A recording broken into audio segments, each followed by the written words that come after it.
বন্ধুরা, এই বৃষ্টি বাদলের দিনে চাউমিন এগ রোল কতবার খাওয়া হচ্ছে গো। আমার কিন্তু একবারও হয়নি গো। সকাল থেকে একটানা বৃষ্টি হচ্ছে, গড়িয়ে গেল। দাদা ভাইকে বললাম ছাতা মাথায় দিয়ে আমার জন্য এগ রোল এনে দাও। এগ রোলের অনেক কত দাম, 30 থেকে 40 টাকা। তো খরচা করে লাভ নেই।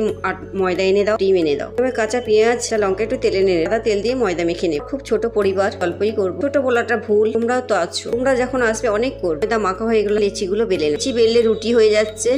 কড়াই সেঁকলে তেল দিলে পরোটা হয়ে যাচ্ছে। লজিক আছে বলো। অল্প তেল দিয়ে পরোটা ভাজা হয়ে গেল, পরোটাই ভাজা হয়ে গেল। করে ডিম ফাটাবো, করে নুন দেবো, এটাকে ভালো করে ফাটিয়ে অল্প করে তেল দিয়ে ডিমগুলো দিয়ে দেবো। মিশ্রণটা দিয়ে মিশ্রণটাকে ঘুরিয়ে বড় করে নিয়ে কাঁচা থাকতে থাকতে পরোটা দিয়ে দেবো। পিঠে হলে আরেক পিঠে উল্টে দেবো। সব পরোটা হয়ে 4টে পরোটা হয়ে এগ রোলটা সাজা। গোলমরিচের গুঁড়ো দিয়ে দেবো, টমেটো সস দিয়ে দেবো, কাঁচা পেঁয়াজ শসা কুচি, আবার টমেটো সস দিয়ে ফোল্ড করে নেবো। ওদের হাতের কাছে বাটার পেপার থাকলে দিতে পারি, সাজিয়ে নিতে পারি। মেয়েদের পড়াশোনার খাতা দিয়ে করলে পরিবারের সবাই বলছে ভালোই হয়েছে। মেন হচ্ছে তোমাদের কাছে জানতে চাই, এদের কাছে কেমন লেগেছে। তো সবসময় রান্না করে দিই ভালো বলে। একটা কথা বলি, রোলের ভিডিও